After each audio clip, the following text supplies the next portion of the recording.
A história dos indígenas no Brasil sempre foi marcada por muitas lutas.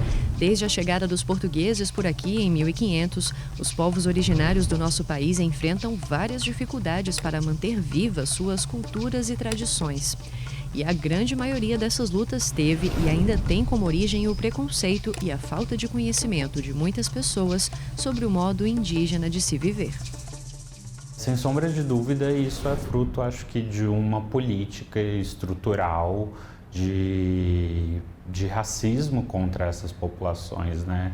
Inclusive, o Estado brasileiro tinha o Serviço de Proteção ao Índio, que era responsável por fazer um processo de integrar essas populações indígenas. O que eu quero dizer com isso? Ele tornava os indígenas não indígenas, né? Proibia de falar a língua, proibia de exercer sua religião.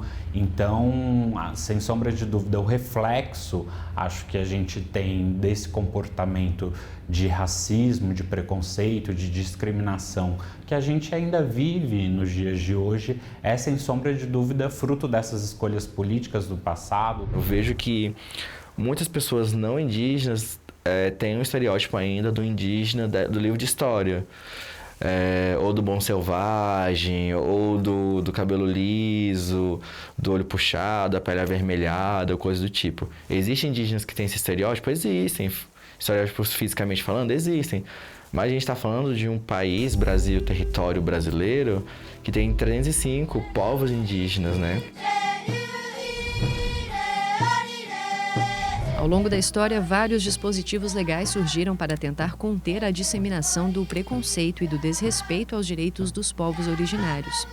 E um dos marcos mais importantes foi a Constituição Federal, que dedicou 2 artigos especialmente à regulação dos direitos dos indígenas. Um deles é o artigo 231, que prevê que são reconhecidos a organização social, os costumes, as línguas, as crenças e tradições e os direitos originários sobre as terras que tradicionalmente ocupam, cabendo à União demarcá-las, proteger e fazer respeitar todos os seus bens.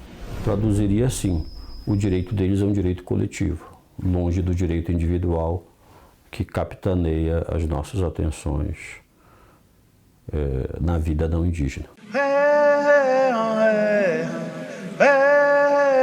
Os indígenas, em geral, têm muitas dificuldades em compreender o que a cultura não indígena prega, o que o ordenamento jurídico vigente determina, por uma questão, de novo, de uma contradição de origem. E essa diferença entre os modos de viver indígena e não indígena acabam gerando diversos conflitos. E é aí que o Poder Judiciário tem um papel de extrema importância, porque por meio de decisões, ele garante direitos a diversas etnias, assegurando a dignidade dos povos indígenas brasileiros.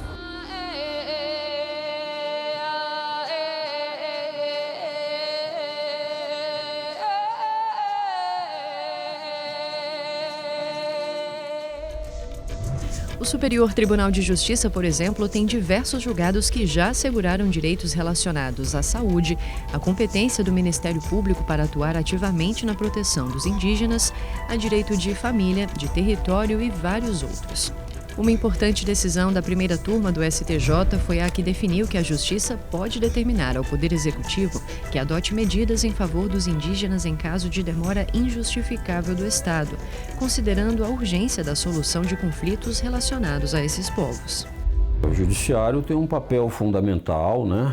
O Judiciário ele vem numa onda de protagonismos que são, como diz o ministro-presidente do Supremo Tribunal Federal e do Conselho Nacional de Justiça, decorrentes, né, da constitucionalização da vida, ou seja, a nossa Constituição é uma Constituição desafiadora, é uma Constituição humana, cidadã, e ela se instala num ambiente de muitas desigualdades. E quem tem recorrido ao judiciário tem sido cada vez mais os próprios indígenas, e não apenas por meio dos órgãos governamentais que os representam.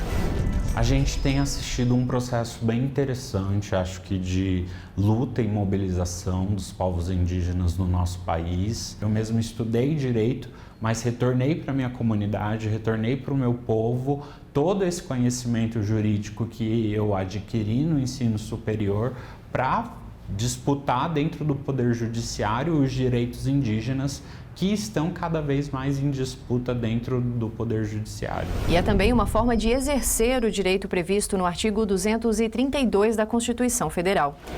Ele garante aos indígenas a legitimidade para ingressar com ações judiciais com a participação do Ministério Público em todo o processo, o que representa um grande avanço para a atuação de entidades como a Articulação dos Povos Indígenas do Brasil. E é importante pontuar que a PIB, essa entidade que teve a legitimidade reconhecida, por exemplo, ela não tem CNPJ. O marco legal dela, que a gente inclusive hoje fundamenta perante em outros espaços, não é o Código Civil, é um entendimento da Suprema Corte Brasileira que deu a ela esse reconhecimento formal de ser uma associação, de litigar perante os seus direitos e administrativamente também em outros órgãos. Em outro importante julgamento, o STJ aumentou em 10 vezes, fixando em R$50 mil o valor de uma indenização por danos morais coletivos pela publicação de um texto em um jornal com ofensas aos povos indígenas de Mato Grosso do Sul. Os ministros consideraram que o texto retratou opiniões preconceituosas e intolerantes, estimulando o ódio contra os indígenas e a exclusão social. E por isso a indenização neste caso não poderia ser irrisória. E é importante lembrar que a garantia dos direitos e da existência digna dos povos indígenas não diz respeito apenas a eles, mas é também algo que impacta toda a sociedade. A partir do momento que essa nação ela não valoriza ou implementa políticas públicas que não promovam a diversidade desse povo, todos nós perdemos, porque é menos uma língua, é menos uma cultura, é menos, acho que, um país democrático.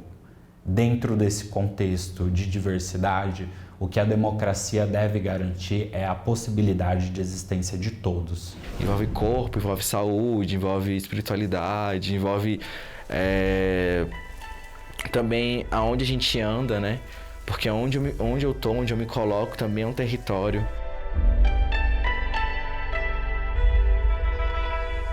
Ainda se tem uma caça aos povos indígenas, né? Ainda se tem uma desumanização muito grande dos nossos corpos. Então, quando a gente maltrata os seus povos indígenas, quando a gente não reconhece essa história, quando a gente não garante o direito à educação, à saúde de maneira diferenciada, sem sombra de dúvida, esses povos sofrem cotidianamente, mas acima de tudo, eu diria que a própria ideia de país e de democracia brasileira, ela é colocada em xeque também.